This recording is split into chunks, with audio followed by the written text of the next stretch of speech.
Okay, Bismillah Rahman Rahim. Hope you can hear me. So let's start this today's lecture. Today will be the last lecture related to ball joints, and this topic is very important regarding your exam. So please be concentrate in this on this lecture because today we are going to solve another two problems which are different from the problem we have solved last time. The problem you can see on the screen is the problem that we have solved last time. Today we solved some other kind of problem related to ball joints. So before I just go further, just to add few things that I left in the last lecture. So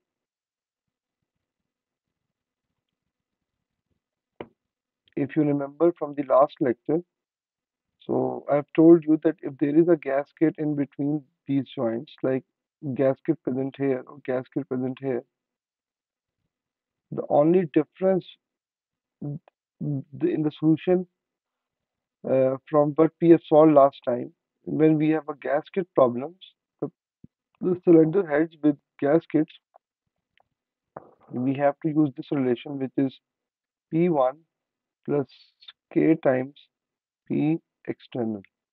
Okay? So this P external is basically due to the pressure applied on this. We have a gas here, and pressure applied on the cylinder head is P external. And you know this because this is a force. So P external can be written as pi by 4 d square. And we have done this last time just to remind you. This is the area of this cylinder times the pressure of the gas. Okay? That is actually held by this cylinder and the cover plate. This is PEXT. Now K is called the joint stiffness constant,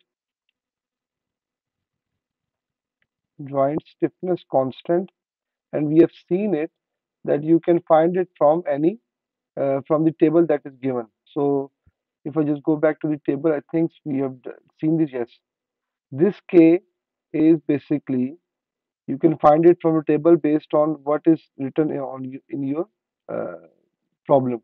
So let's say if it is written that you there's a hard copper gasket or soft copper gasket or the soft packing or the uh, whatever you can use those values. And I've told you in the last lecture you can select any value in the range. Either you can select zero point 0.5, zero point 0.6, zero point 0.7, and so on and so forth. Now the important thing in solving those problems is this P1 is is the load due to fastening, and that we have seen in the last lecture that this must be 2840 times D if the uh, if the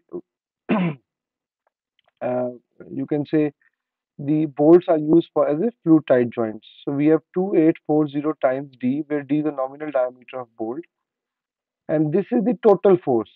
Now, if you look at the problem, the difference or the problem or the additional thing which we have not done last time is this P1 is for the 1 volt, and this P external is actually experienced by all the bolts because this is external pressure, and when pressure is applied on this cylinder head or the cylinder cover, all the bolts equally share that load. But this P1 is only for a single bolt. So what you have to do is to divide this by a number of volts. So you have to divide PEXT by N. Clear? So this will become when you divide PEXT by N, which is total number of volts. So then you get is P for P external for the 1 volt. So we have P1 is the tensioning for load on on the 1 volt and external force on the 1 volt. Now there could be a problem that N is not given. Why? Because if I just expand this, just to get an idea, because this is by the way it's problem. Just solve it in the next slide. Okay, this is problem The problem we have solved last time is problem 11.6 from the book. Kindly see this. And the problem that I'm giving an idea because there's no time to solve it, that is problem 11.8. Clear? In 11.8, it is given that we have a soft copper gasket. Soft copper gasket. So the I just give an idea how to solve it. So P is P1 plus K times P external. This P is basically the allowable load for one bolt. P1 is a tightening load, P external is the external force. So total P is pi by 4 dc square. This is area for the one bolt times sigma allowable. Clear? And because they experience tension, so we get sigma T allowable. So this is the load that bolt can experience based on their material stresses. This is 2840 times D, where D is the nominal diameter, and we know this from our empirical relationship, plus K times this P external is pi by 4 capital D square into pressure divided by N. So when you divide external pressure by N, it means the the all the bolts carries or you can say equal load based on pressure. So because other two loads is for the one bolt, so then external pressure should be on the one bolt. So from here, this value is known. This is taken from the table. Now this is DC and this is D. Now this is also valid because in the design problems, the either the yield stress is given or the material strength is given. Sorry, allowable strength is given. So if yield strength is given, just use this factor safety to find the allowable stresses, as we have done it in the coupling problem. Now this problem which actually gives you DC, which is the core diameter. But first you have to convert this D into DC, which is is 0.84 times D.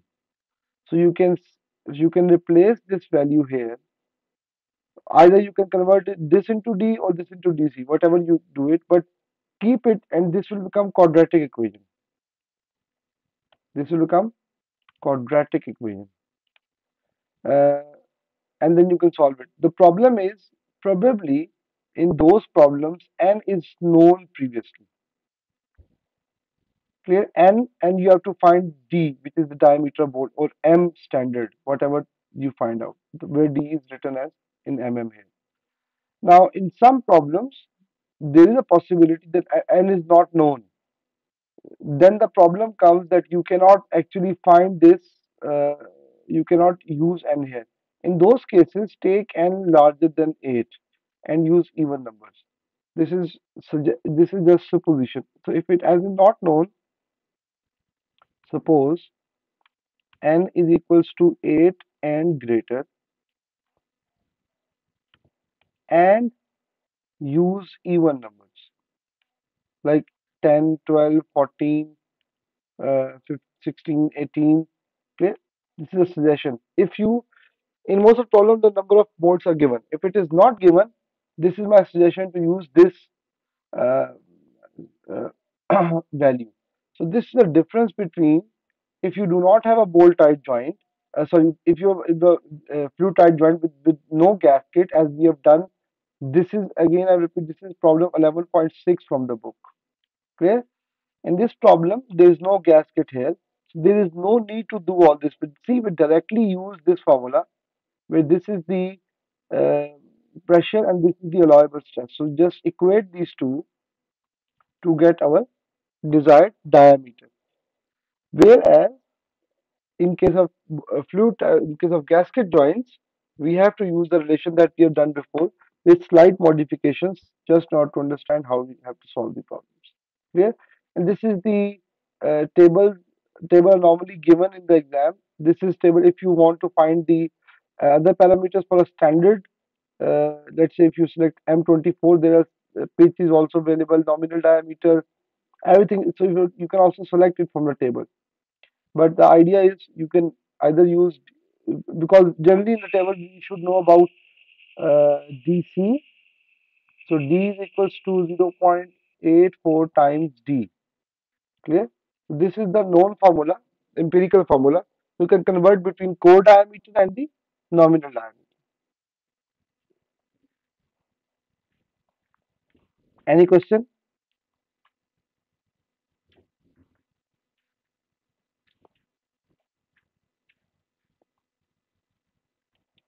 Okay, so my recommendation is, because I've solved this 11.6, go to through problem 11.7. Clear?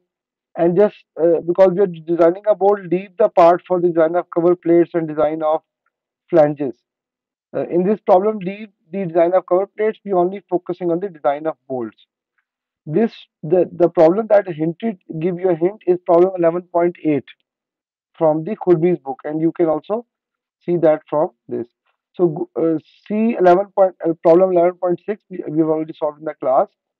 Problem 11.7, uh, and leave the design of cover plate and design of flange from problem 11.7, and the example 11.8 that I have hinted you in this. This is 11.8. Clear? Now, I've just given you idea because now you know if you have a gasket, what you have to do. Rest problem is the same. You have to check it. The checks are same, like you have to find the circumferential diameter, other dimensions, and then check whether your bolt design is safe or not. Now, today's our topic is other kinds of bolt joints, and we try to solve two problems. And this is what is included in your exam. This is first. This is second. We do not do this because of lack of time. Now, bolt joints under eccentric loading. Clear? Parallel. There is a one case in which bolt are held parallel to the axis. Sorry, load is held. So the load is parallel to the axis of the bolt. In the first case, the bolt is held parallel to the axis of bolt. When the second case, they are perpendicular to the axis of bolt. And the third case, it actually bolt is placed in the plane containing the load is actually applied in the plane containing the bolts. Clear? So there are three cases in which you can solve it. As I told you, because we do not have sufficient time to solve all those cases. So let's first see that what do you mean by, because we are now going to solve two different kinds of problems from the book. This is by chapter number 11 from Kurmi's book. So first is parallel to the axis of bolt. So load is parallel to the axis of bolt, and second is perpendicular to the axis of bolt. So let's start with the parallel case. Now in the parallel case, uh, if if I can give you an idea that how these bolt joints are used. So let's say we have a plate. This plate,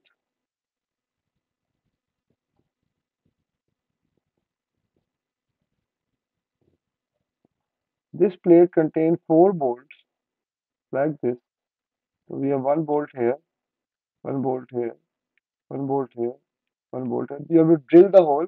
So this is the wall. In beneath this, this is the wall. Clear? You can easily imagine what I've done is I have drilled the hole in the wall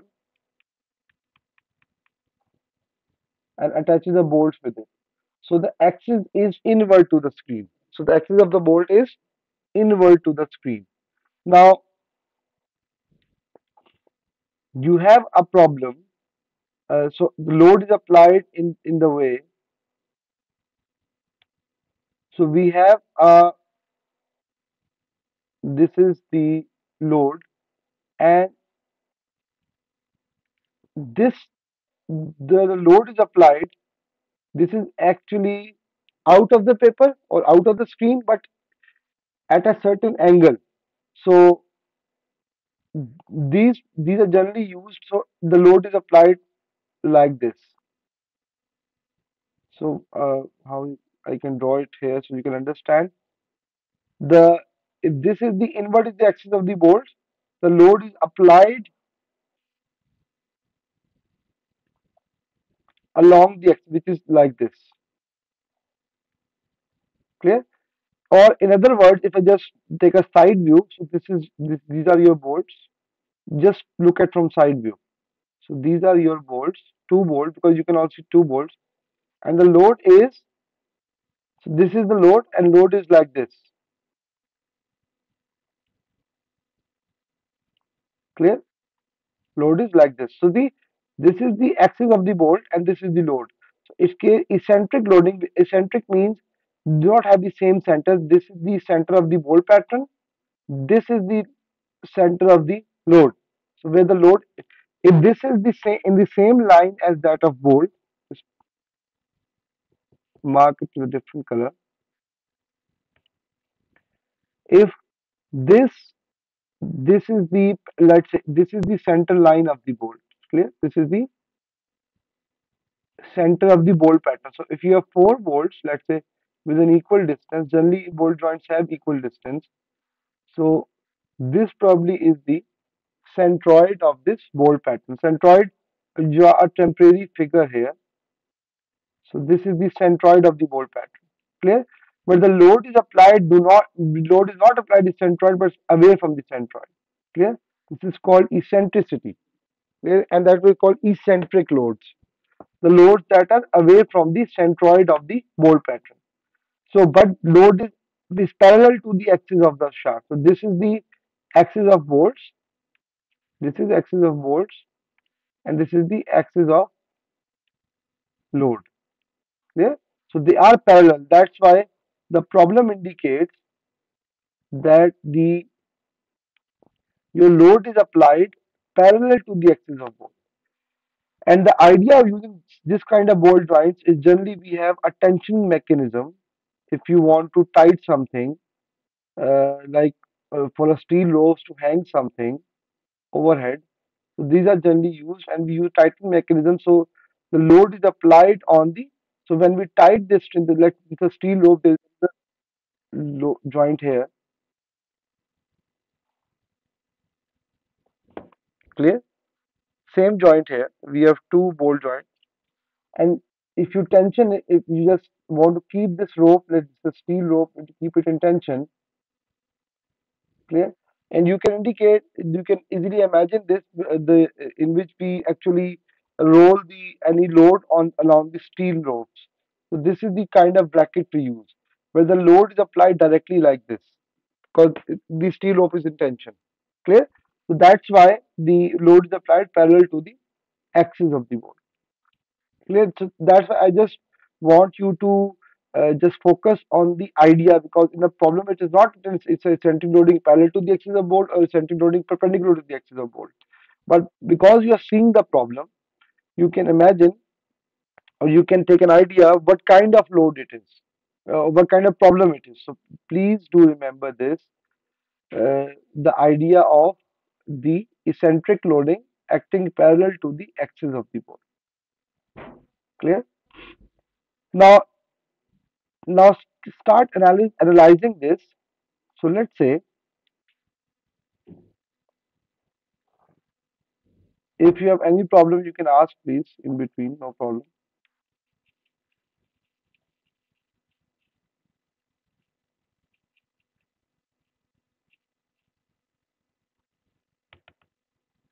Okay.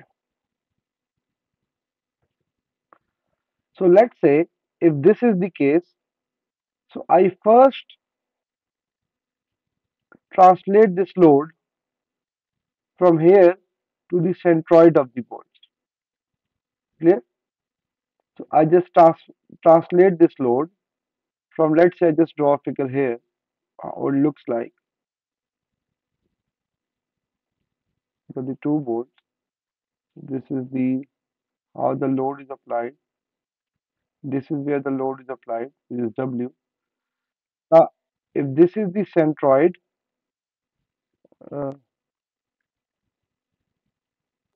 Kindly उससे आया करें, अपनी उस ID से आया करें, आपको परेशानी नहीं होगी फिर। I have to stop the lecture. Okay, so if that is the case, the first thing you have to do is try to translate this load from here to here. Clear? So if you look at in the front view, we actually have 4 volts. We could have other, you could have 4, 6, or 8, but in this case we have 4 volts. So when if I translate this load directly here, so one thing that happens is these all bolts experience tension. Why? Because we are pulling the bolts. We have a wall. We have wall on the other side. When you translate this load at the centroid of the bolt pattern. So what will happen? They will pull the bolt, and the tensile load is equal to total load divided by n. So the first load that you have to find is the direct tensile load. Direct tensile load is when you translate this load. Why we translate the loads? Because we try to find the possibilities that in how many ways this bolt can fail, and that's why it's very important to translate a load at different positions to see how this will. But you can line of action is same. I cannot take this load like this, clear, or take this load like this. The line of I can either translate here, but I would take the same line of action, clear. So I've just translated this load in here with the same line of action. So that actually accumulates the direct load, which is so when the load is applied directly at the centroid of the bolt pattern, which is this. So now load is applied outward of the paper. So it will generate a direct shear force, which is equals to total load, which is let's say W here, divided by N, another number of bolts. This is the first problem you experience. Now, this is the idea we drawn it. Now, the problem, so we take another value which is called W. Small w is the load per unit distance due to turning effect. Now, because we have eccentric loading, eccentric means the line of action of the force and the line of centroid do not match, so we have an eccentricity. Clear? We have eccentricity, we called it as E. Due to this E, we could have a turning effect, or in other words, we can say this bracket tend to twist in this way. If we are pulling it and we have an offset, so this will become, so just enlarge it. So this is your arm with the load is applied. So this is your turning point. Why? Because when this a load is applied, this tends to pull it, and this at this point, because this is the wall, the bracket tends to turn. So we have a turning effect due to this load because it is eccentric. If it is directly applied on the center, there will be no turning effect. Because this is applied away from the center, then we have a turning effect. Clear? And that turning effect uh, is actually identified by, so if you look at this figure, so this is the load. Now this is the axis of the bolts and this is the axis of the load. So it's the same. Clear? And we are seeing from the top view. That's why both the load and the axis are in the same direction. This is the view from the top side. Now, because we have an eccentric, this is the centroid, and we have eccentricity. So this eccentricity generates a turning effect about this point. And if this load is here, turning point will be this. So if you can easily imagine, it try to turn it around this point, around this corner. So the first is called the direct tensile load, which we have seen it.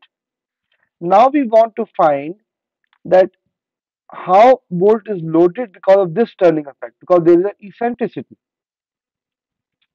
If there is no eccentricity, this problem is very simple. Just provide the load is equally divided by 4 bolts. That's it. Just find the diameter based on that.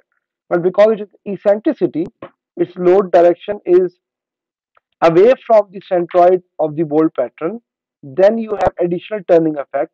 which can be find out by W1, which is the, so we have one bolt here, or you can say one or three here, two and four here, because practically it's four bolt pattern.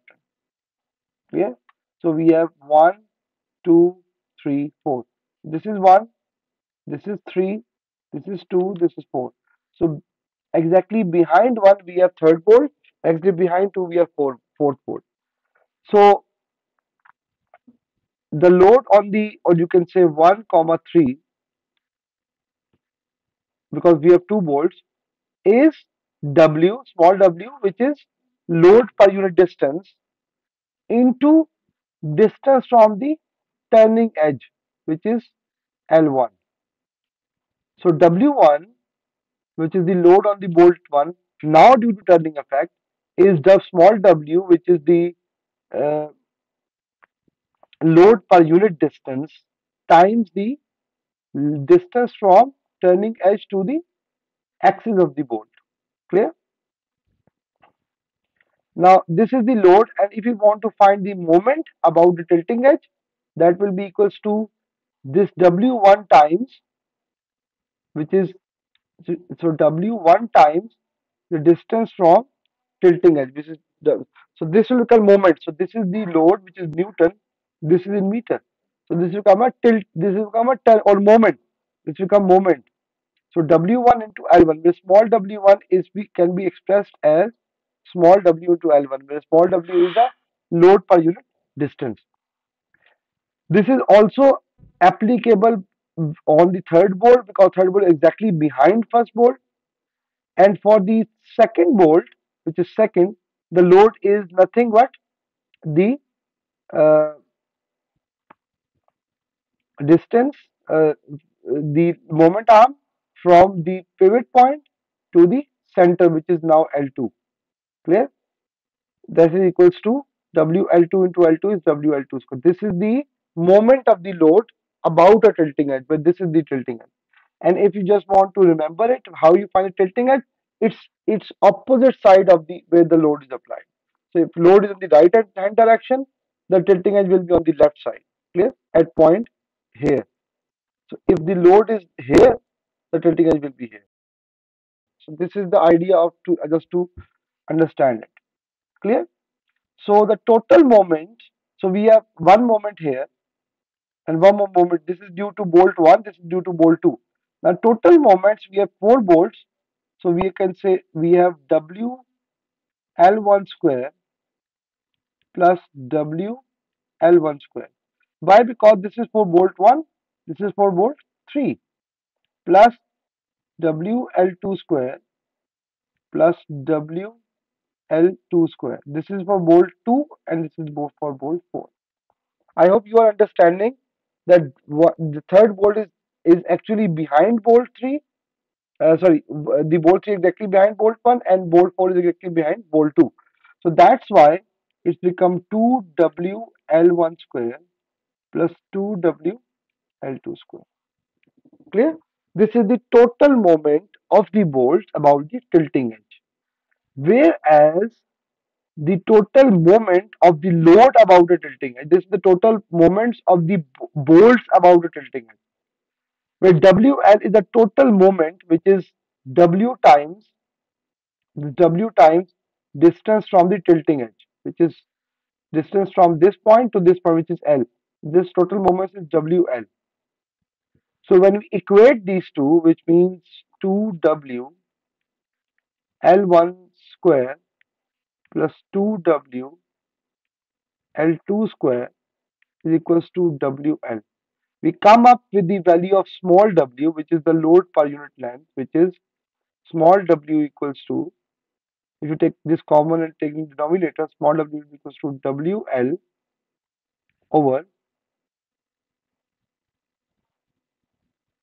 uh, 2 L1 square plus L2 square. Clear? So small w is equals to capital W, which is the load applied on the bolt pattern, into distance, this is moment arm of the from the tilting edge to the where the load is applied, divided by 2L1 plus 2L2. Now now we have to multiply because this is small w. If you want to find the load at each bolt, see, if you want to find load at each bolt, this is small w times L1, the distance. So small w, now small w value is known. This is the small w. Put this value back here and multiply it with whatever bolt you want. By the way, the bolt patterns are generally designed for the bolts which has a highest load because the distance is different for each bolt or for either 1 or 3 or 2 or 4, then the diameter of both the bolts will be different. Clear? But in design, we take the load the bolt which is heavily loaded. Clear? So heavily loaded bolts are those bolts which are at the farther distance from the tilting edge. I'm again repeating. When you are designing the bolts, we try to design the bolts based on the idea that those bolts in the pattern which are heavily loaded, which bear the higher load as compared to other bolts, are used as a design criteria for the bolts.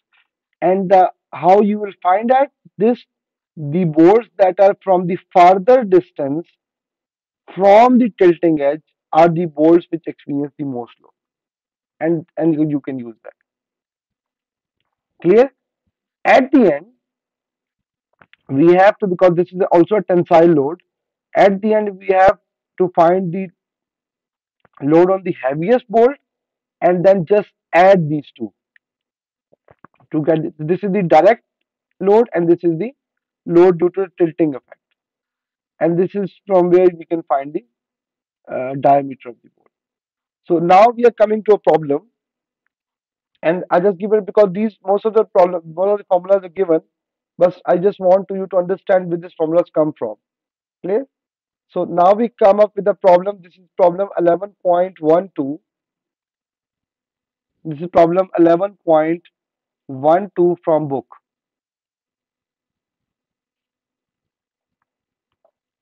If you have any problem, do ask because it's very important to understand these problems.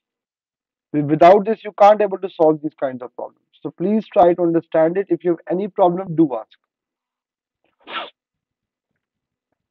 So now again, I am again repeating. This is the axis of the bolt, and this is the axis of the load. If they are parallel, that means you are dealing about this case. Why? Because the loads are different for different load conditions. Clear?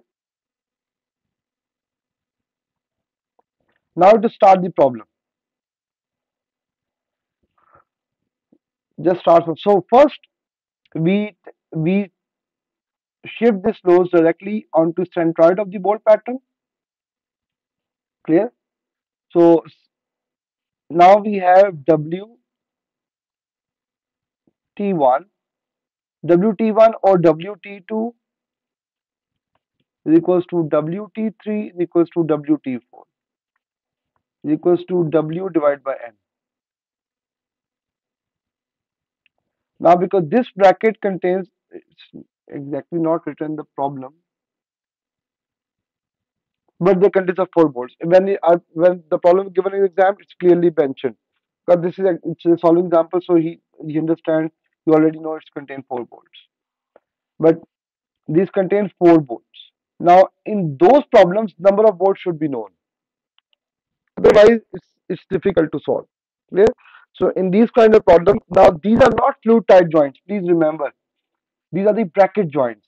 When you have a bracket bolt joints, there is no way you are going to apply the concept of fluid tight joints. These are the brackets.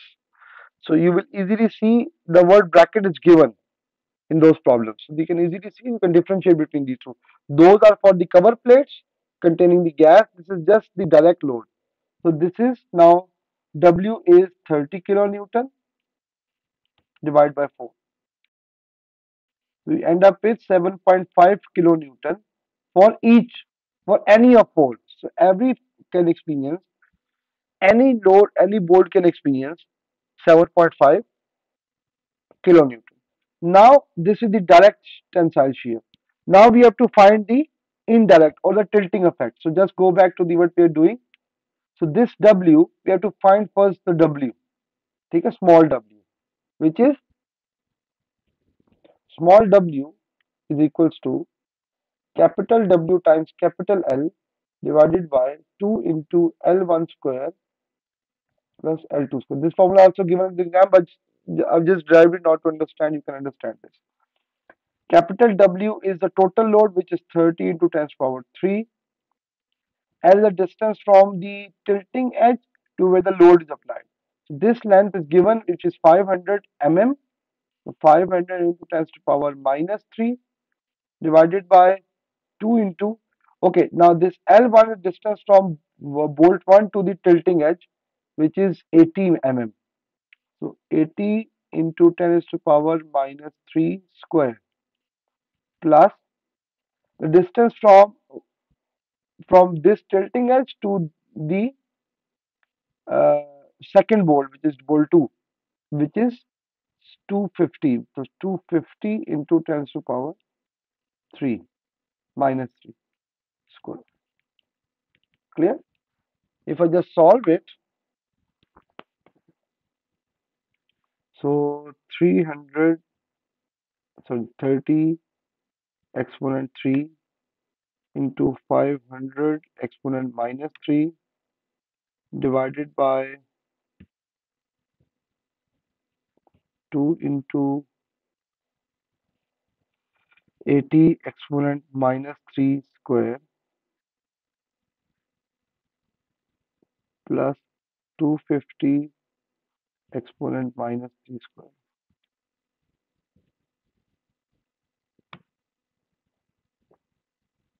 Yes, it's 108. It's 108.9 Newton per meter. By Newton per meter, it's load per unit distance. So please remember this is load per unit distance because we have eccentric loading. Clear? So W is we can the unit of W is 108.9 Newton per meter. Now we have to find the bolt which is heavily loaded. Now, as I told you before, the bolt 2 is the probably the load because it is at the farther distance from the tilting edge are the bolts which are heavily loaded. Clear? So heavily loaded bolts. So heavily loaded bolts. So we have because W2 can be written as, just go back to the formula. This W2 can be written as this W2 is small w times L2. We have also calculated WL2. Now we have to calculate W2. Okay? So W2 is small w into L2, which is 108.9 into, which is L2? It's 250 mm into 250 times power minus 3. Clear? 108.9 into 250 exponent minus 3.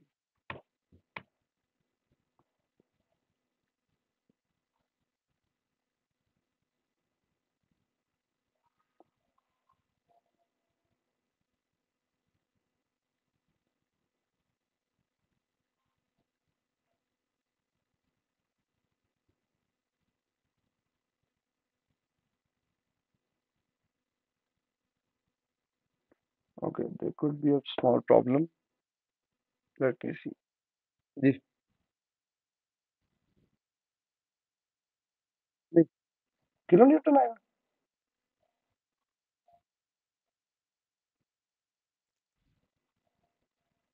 अच्छा, ठहरे ठहरे, हाँ, ये this could be a problem. एक second, मैं दोबारा check कर.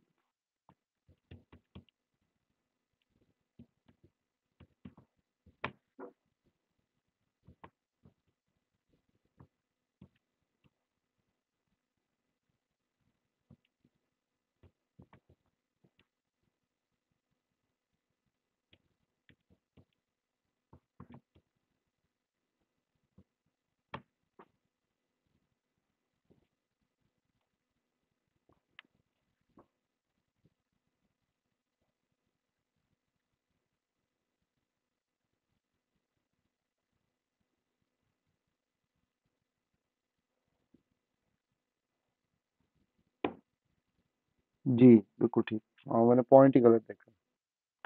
जी ठीक है, ये 10 to power 108.9 into 10 to power 3 Newton पर metre.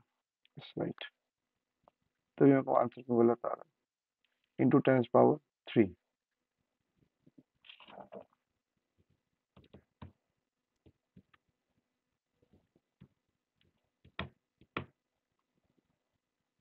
That is, thank you for your question, 27225 Newton. So this is the load, or in other words, you can take 27.22 kilonewton. This is the load on the bolt which is heavily loaded. So I'm again repeating, the important point here is try to find those bolts which are heavily loaded. Because if you design the bolt based on the lightly loaded, the the load bolt which are now experience the larger load can fail. So this is the design strategy for bolts. The total load is WT1, which is direct tensile, plus W2 or WT2. Okay, or WT2. Clear? This is the load due to the tilting effect because of the eccentricity. So this is for the one bolt, which is heavily loaded. Clear? So it is 7.5 kilonewton plus 27.22 kilonewton. So you can see the difference. The direct tensile load, the bolt will only experience 7.5, but because of the tilting effect, it can experience about three times, probably 3.5 times larger load as compared to the direct tensile load. So this will equals to something like 34.522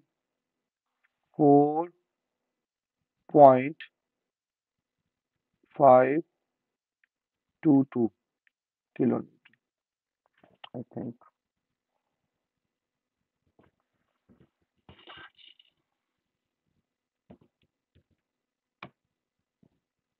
Sorry, 34.7. 72. 34 point. This is the total load. Now, this is the load on the heavily loaded bolts.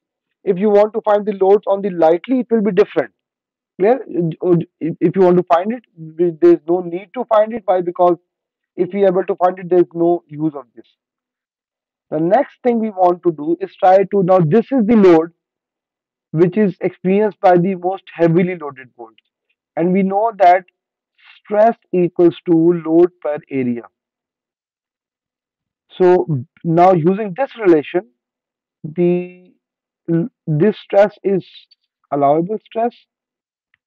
The P is this W, which is the total load on the heavily loaded bolts, and area is the cross-sectional area of bolts, which is pi by 4 DC square, where the DC is the core diameter of the bolts. And remember, we are using the core diameters.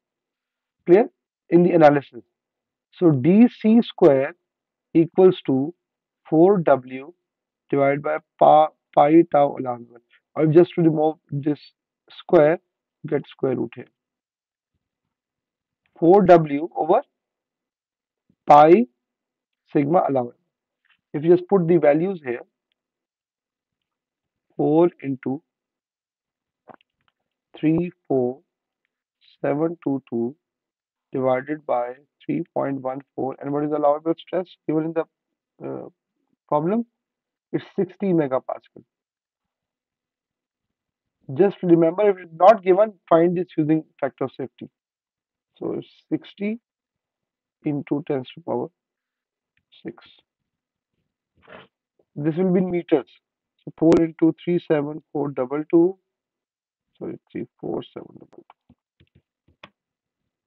divided by pi into 60 exponent 6.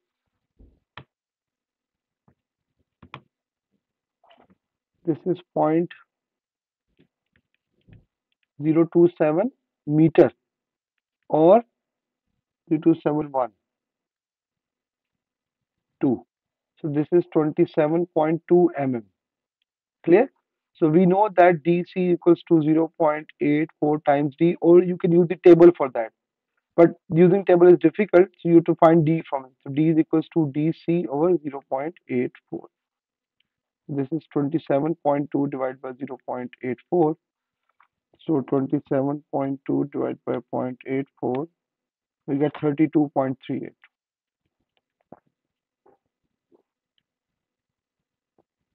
We use next standard, which is M33 board. You have to use because boards are generally available round numbers. Okay? So if the nominal diameter is 32.4, take the bolt of 33 mm, M33 bolt. So this is the one problem in which the load is parallel to the axis of the the axis of the load. The axis of the bolt is parallel to the load.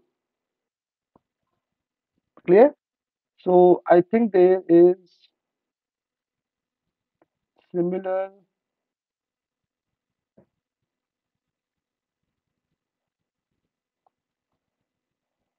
There is another question which I think is difficult to solve. So please leave it. 11.13 example इसको छोड़ दीजिएगा. That is slightly difficult to do. इसके अंदर बहुत सारी और चीजें हैं. This is the kind of problem that can come. I just recommend it through exercise. बाद में upload कर दूंगा कौन कौन से problem है जो आप कर सकते हैं. Now we have to see the second case, which is the eccentric loading acting parallel perpendicular to the axis of shaft, axis of the bolts. Now it's very important. So, for example, instead of this,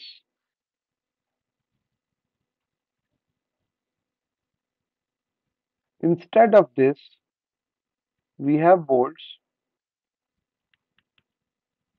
and let's say we have arm here, and load is applied like this, W.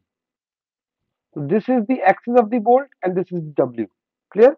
These are the cases in which, again, because it's eccentric, because this is the centroid of the bolt, and load is applied at a distance to the centroid, which is E. Clear? So that's why it's called as eccentric loading, acting perpendicular to the axis of bolts. Eccentric loading acting perpendicular to the axis of bolts. That is the difference. If I apply a same load here, that will become the case we are doing before, because now there's a tilting edge, this is the tilting edge. Now the story become different. Now this is the direction of the load. Now you can easily see that this is the axis of the bolt, this is the direction of the load. So they are perpendicular to each other. So first you have to see that in which direction the load is, okay, and which direction the axis of bolts are.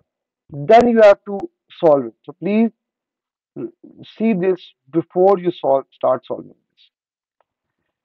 The if you just if I translate this load directly here, again I'm saying I cannot tilt it, I cannot translate it on a line of action. So I can, if I translate this load directly here, what kind of stress will be in the bolts? Anyone?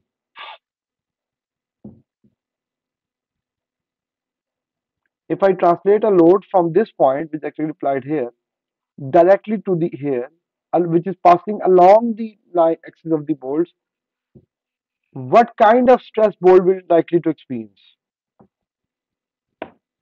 Shear, shear, very good.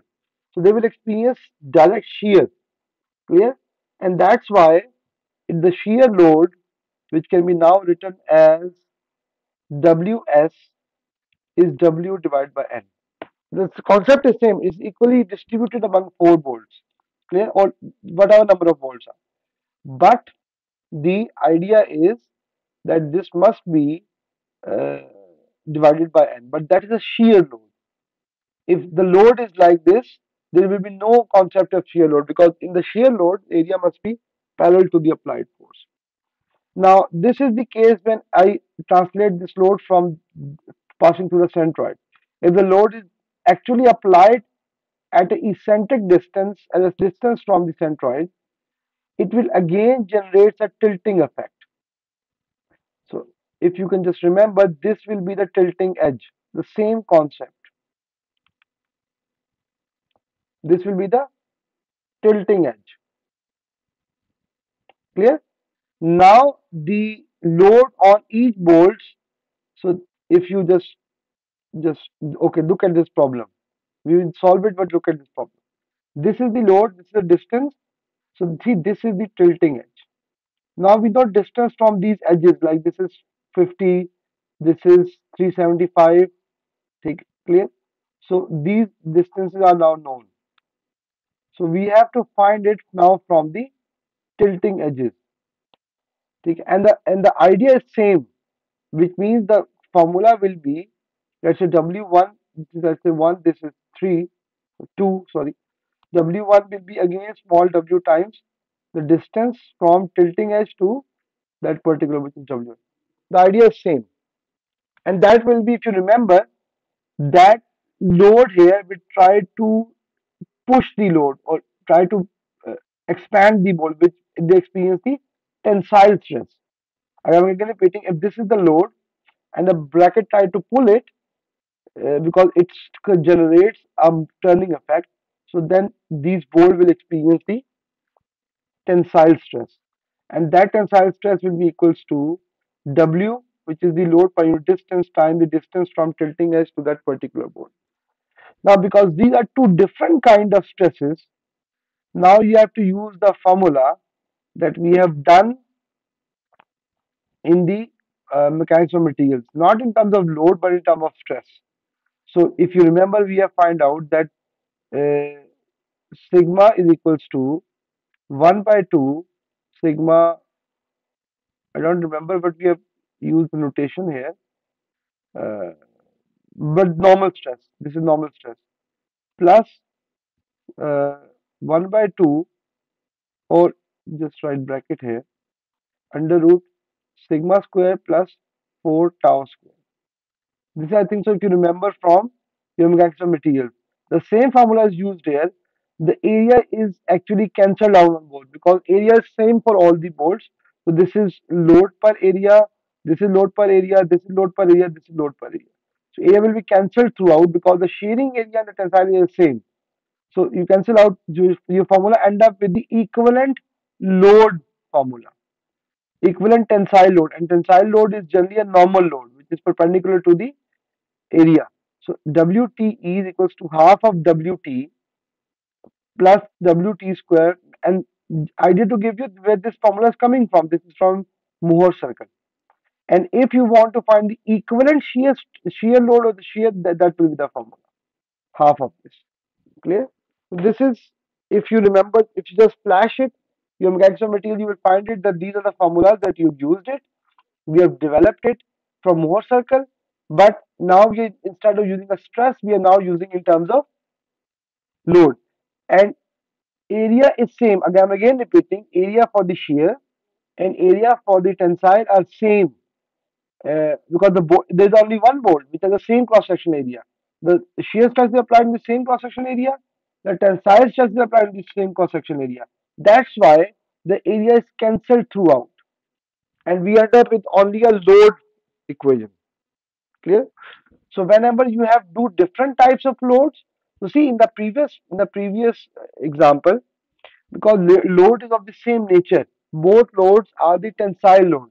So there is no need to find equivalency, just add these two. But if the loads have a different nature, like one is shear, one is uh, tensile or compressive, then you have to use the formula that we have done in the mechanics of material. By the way, this formula will be given along with your problems. Don't try to remember it. Okay, this is the problem. This is example 11.14. The same problem in which now you have the for supporting a traveling crane in a workshop, the brackets are fixed on the steel column as shown in the figure. So these are the brackets, steel column. These are the bolts. These are the bolts. The maximum load that's coming on the bracket is 12 kilonewtons. This is the you have certain crane. Crane generally have these kinds of steel ropes, and they have certain hook to keep up to, acting vertically at a distance of 400 from the face of the column. So this is the column where you have actually installed a bracket with bolts, and this is the where you are lifting something. And that lifting, for example, for 12 kilonewton generally means uh,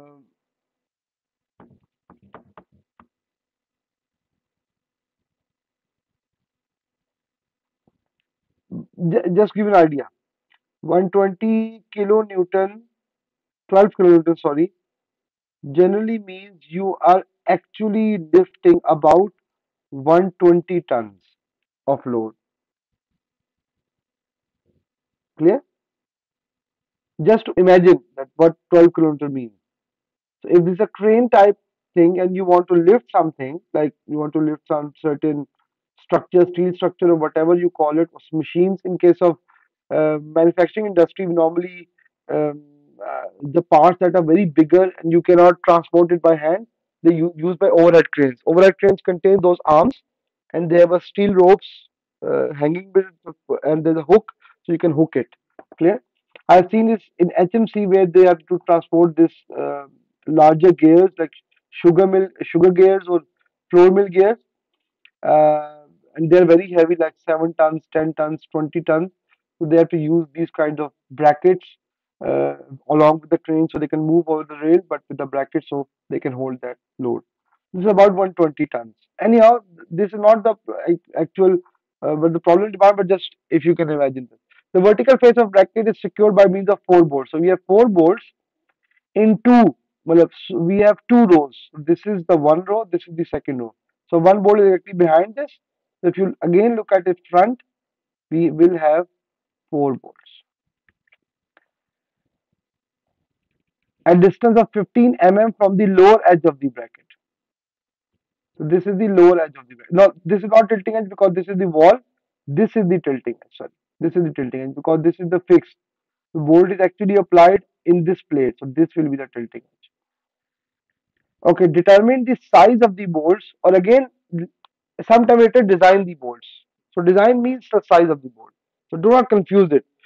In some problem it is determine the size of the bolts. In other problem it is written find design the bolts.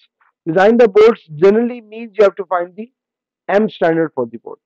If the permissible value of shear tensile stress of the bolt is 84 megapascal, also the cross section of the arm is rectangular. Now, in some cases, I think I will not recommend you in the problems, but in the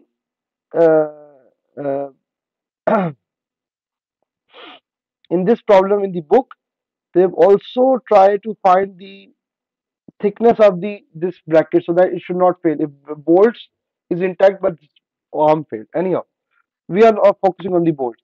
So the first thing we have to do is find the shear load. So if I just translate this load from here directly here, which is passing along the centroid, this is the centroid.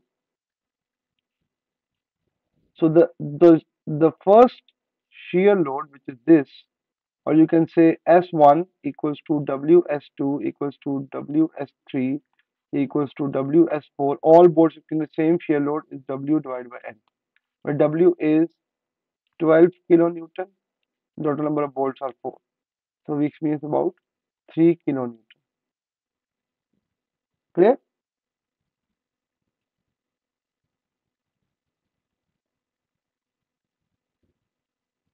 This is the direct shear load. Now the second is if the load is directly here, that bracket try to tilt it. Clear? And tilting edge is this. Clear? So this is the bracket of the bolt and this is the tilting edge. So it will rotate around this edge. And again, because they are pushing outward, so the bracket will experience, the bolt will experience tensile load. Where the tensile load, as we have seen before, is equals to small w times distance of either you talk about bolt 1 or wn. Now, in this case also, we have to see which bolts are at the farther distance from the tilting edge. So this is the tilting edge. These are the bolts which are at the farther distance. So we just call it 1 and 2. So these are the bolts which are the farther distance from the tilting edge. That's why it's very important to find which bolts are heavily loaded. And the simple way of doing it is to find which bolts are away from the tilting edge. Clear? So we can now say that WT2, which is the this load, we have numbered it on our own. WT2 is equals to W times L2, where W is capital W times L divided by, if you remember from the last formula, where W is 12. And now L in this case is the distance from from the where load is applied to the centroid of the bolt pattern. Clear? Sorry, where this is,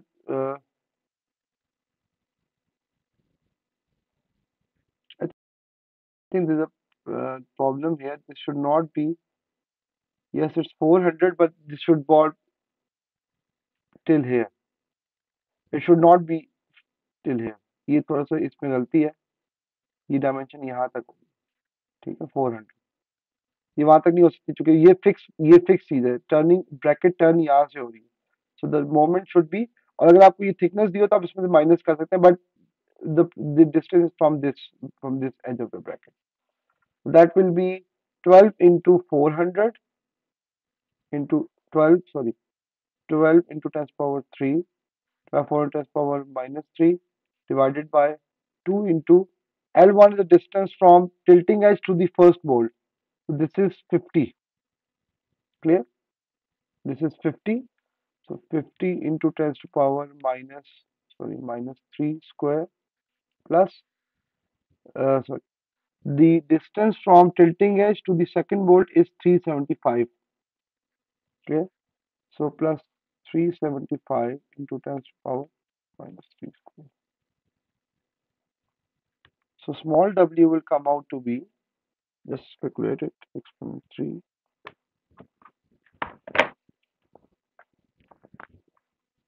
into 400 exponent minus 3 divided by 2 into 50 exponent minus 3 square, 375 exponent minus 3 square. It will be 16 point, or point नहीं डाल, 768.6 Newton per meter. Okay? So the farthest edge is W2 is equals to 16768.6 into, what is L2? L2 is again the same distance from the this tilting edge to the where the farthest bolt, which is bolt 2, is 375 into 375 into 10 to the power minus 3. So 16768.6 into 375 exponent minus 3.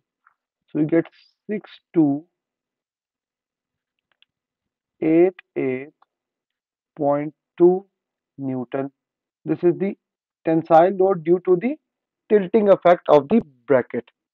See, this is, or you can say 6.28 or 29 kilonewton.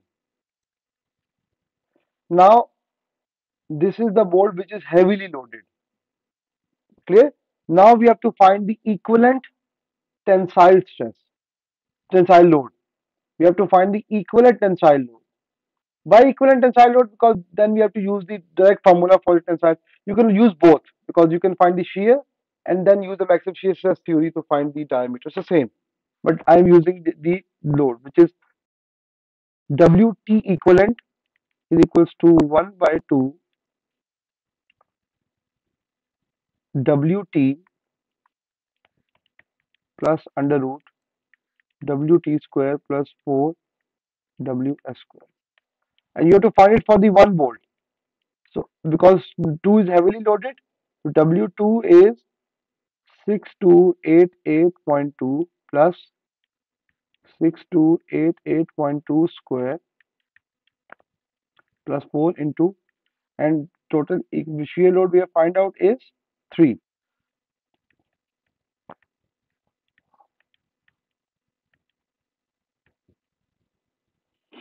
If you solve it, you end up with the value of 7490 Newton, or 7.49 kilonewton. This is the total equivalent tensile load of the bolt which is heavily loaded. Clear? Now, the last thing we have to do is just try to find the diameter. So we know that again, sigma allowable equals to P over A, where this allowable is the allowable shear stress, allowable tensile stress of the bolt, which is 84 into 10 to the power 6. This is WTE, equivalent tensile load, and this is pi by 4 DC square. Now you have to find DC from here. Clear? And that will be equals to 10.65 mm. Just use some steps I have done in the last problem. And now from that, just find D. D is DC over 0.84, which is 10.65 divided by 0.84. 12.68 mm. In other words, you can say M13 volt will be used. Clear?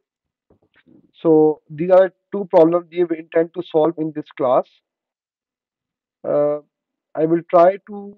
There is another very good problem in example 11.15. I've actually solved the 11.14. This problem is 11.14 from the book. 11.15 problem is again very important. I'll just try to. A solution is given. Please try to go through the solution. It's important that I've actually leave the third concept, because I think now time is do not allow me to go through the third case, which is the as discussed in the start of this bracket problems, that I will not able to do that. These kinds of patterns, just give you an idea here. These kind of patterns are like this. If you have bolt joints, like you have your bolts here, and load is applied like this. So since axes are perpendicular, but the the bolts are in the same plane as the load. This is the third case. Clear? So in this case, they try to turn the bolts around their centroid. But this is not the case I'm going to solve. Clear? So we have also case solved two.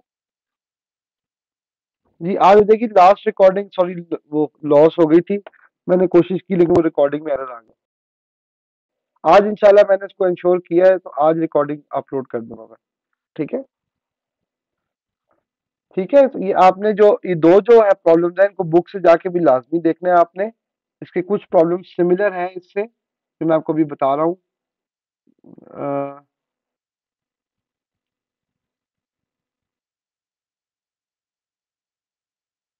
जी होगा, तभी तो करवाया.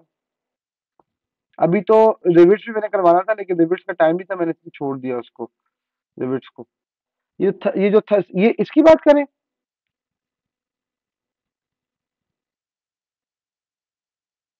नहीं नहीं, bolt वाला तो है, तभी तो करवा रहा हूँ. बोल्ट वाला है सिर्फ. मुश्किल है उसकी. वो प्रॉब्लम सॉल्व हुआ हुआ बुक में. वो मैंने प्रॉब्लम ही करवाया था.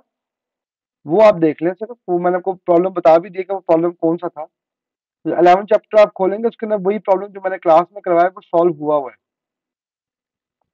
अगर आपको कोई प्रॉब्लम हो तो आप, अगर यूनिवर्सिटी खुल जाए नेक्स्ट वीक, तो आप मंडे को आ जाइएगा मेरे पास. ठीक है. अगर कोई प्रॉब्लम हो, आपको फील होता है कि मुझे नहीं समझ आ रही, इसको कर लें और फिर मेरे पास आ जाइएगा. ठीक है. ठीक है. ये स्लाइड में अपलोड कर दूंगा. जी वो थोड़ी सी की थी, लेकिन वो उसका एरर आ गया था, वो नहीं हो सकी.